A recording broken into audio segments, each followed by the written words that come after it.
I am Dr. Ray Dykes, and this podcast is an introduction to the gospel dedicated to John. First of all, this gospel was written in the decade between 90 and 100 CE. It opens with a Gnostic hymn and is more Greek Gnostic than the synoptic gospels of Mark, Matthew, and Luke. The sources that the scribe of John used as he wrote this gospel are Zoroastrianism, Judaism, Gnosticism, Greek mystery religions, and Paul's letters. A great deal of the content of this gospel is the creation of this scribe. The fourth gospel, this gospel dedicated to John, is a sayings gospel. Now, Mark, Matthew, and Luke are narrative gospels. That is to say, they tell the story of Jesus. But John is a sayings gospel. That is, it's focused on the sayings of Jesus and has little narrative.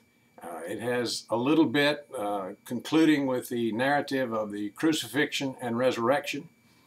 The gospel dedicated to Thomas is also a sayings gospel in its entirety. So Thomas and John share that similarity. The origin and primary purpose of each gospel was to give background and orientation to faith seekers as they came into the local church. It was, each gospel was an orientation manual to that church, the Church of Rome in case of Mark, the Church of Alexandria in the case of Matthew, the Church of Antioch in the case of Luke, and in Ephesus in the case of John. The context in which each gospel was written determined the nature of Jesus and the nature of the empire of God, the kingdom of heaven, the kingdom of God. From Rome, Mark's Jesus is all divine and will soon enter Rome as the powerful conquering emperor of the empire of God on earth. From Alexandria, Matthew's Jesus is all human, the new and improved Moses, and teaches how to enter the kingdom of heaven in the stars when one dies or after the judgment. From Antioch, Luke's Jesus is born human, lives human, promotes social justice, dies human, and is resurrected divine, establishing the kingdom of God on earth now and in heaven later. Now, from Ephesus, John's Jesus is divine from the very beginning of time. Jesus in John is very imperial in nature. And the empire of God is mentioned in only 3 verses in the gospel dedicated to John, and the time of the kingdom empire of God and the location of this empire they're not specified. Now, the authorship of the gospel dedicated to John has always been disputed. It was accepted in the New Testament canon because it was thought to be the witness of John, the son of Zebedee, one of the 12 disciples. But there are 2 glaring problems with this thought. First of all, this John, son of Zebedee, was an illiterate fisherman from the Galilee, and he was long dead when this gospel was written. So 2 big problems with that thought. However, the unknown scribe who wrote this gospel undoubtedly attributed it and dedicated it to this John. This scribe was a Jew whose native language was Aramaic, but who thought and wrote in Greek, about 8th grade Greek, but he wrote with a Semitic idiom, that is to say, akin to his Aramaic first language. It's important to remember that the sayings of Jesus were not recorded as Jesus said them.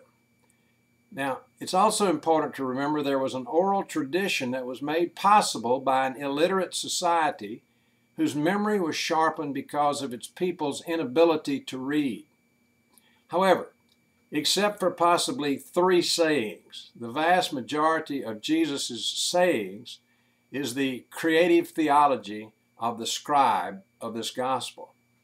Now, where did the gospel come from? It came from Ephesus. Ephesus was a great Greco-Roman metropolis on the west coast of Asia, which is present-day Turkey. It was one of the top 4 cities in the Roman Empire in population, along with Rome, Alexandria, and Antioch, where the Synoptic Gospels came from. Ephesus had magnificent buildings, temples, theaters. It had stadia, it had houses, aqueducts, and a great library, the 3rd largest library in the Roman Empire. It had a harbor on the Adriatic Sea through which much commerce passed. There was a large marketplace, an agora, covering at least 10 acres. The city looked very Roman. Most of the people spoke Greek. When John was written, Ephesus was at its zenith as a provincial capital, a seat of power and commerce. Now, let me talk about Paul's influence on the gospel dedicated to John. Paul spent a few years in Ephesus. We're not sure how many years. And one can expect to see Paul's influence on this gospel. While living in Ephesus, he wrote his letter to the churches of Galatia, which is also present-day Turkey, and in his first letter to the church in Corinth. He wrote both of those in 54 CE. And then he wrote his letter to Philippi in northern Greece in 56 CE from Ephesus. In Acts, it's reported there was a Jewish community in Ephesus among which Paul made converts. It's also reported that he got in trouble with the silversmiths in Ephesus over his damning of shrines of Artemis, little silver shrines that the silversmiths had made. And he had to be rescued after he spoke in the theater in Ephesus. He had to be rescued by Roman soldiers for his own protection and actually put in jail for his protection.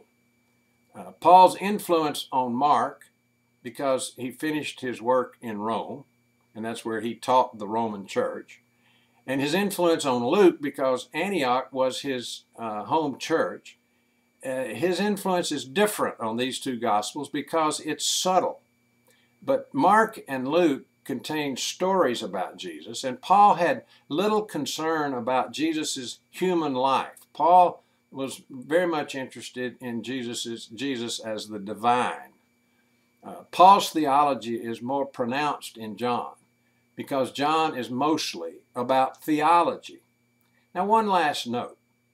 The scribe of the gospel dedicated to John has lots of incidental problems. It has geographical problems. It has time problems. For example, in the Gospel of John, Jesus bounces back and forth between Galilee and Jerusalem, back to Galilee, back to Jerusalem, back to Galilee, back to Jerusalem. As a matter of fact, in the Gospel of John, he shows up at Passover in Jerusalem on 3 occasions, which is why many people think that Jesus' ministry was 3 years long, as opposed to the Synoptic Gospels, Mark, Matthew, and Luke, which have Jesus beginning his ministry at one Passover and ending his ministry with his crucifixion at the next Passover. So 1 year of ministry, whereas the reading of, but the scribe of John is not interested in details. He's interested in the big picture, and that is he's interested in what he thinks, has heard, feels that Jesus would have said. That's a little introduction to the Gospel of John. It's a fascinating gospel. I hope you'll take time to read it, and I'll see you next time, you warm and wonderful child of God.